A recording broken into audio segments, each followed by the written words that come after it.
Bon dia. Avui parlarem del ROM. Què és el ROM? El ROM està basat en una normativa d'origen estatal que regula les entitats locals i que va ser publicada l'any 1986. Obligava als ajuntaments de més de 20.000 habitants a adaptar-la a la seva pròpia realitat.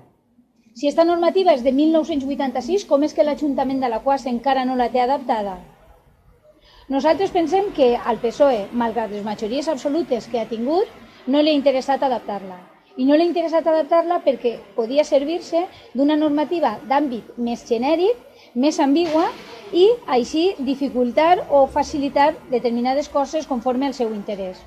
Per exemple, una de les coses que s'ha dificultat ha sigut el segon torn en el debat en el plenari d'una qüestió tan important per a la ciutadania com pugui ser el pressupost municipal.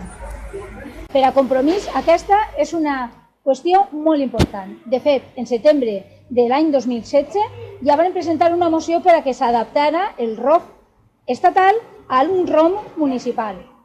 Finalment, la vàrem retirar perquè en la Junta de Portaveus es va decidir treballar-la entre tots els partits polítics.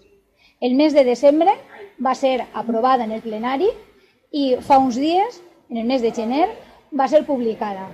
Esperem que servisca per a totes aquelles coses que han sigut problemàtiques puguen anar millorant-se. Continuarem un altre dia.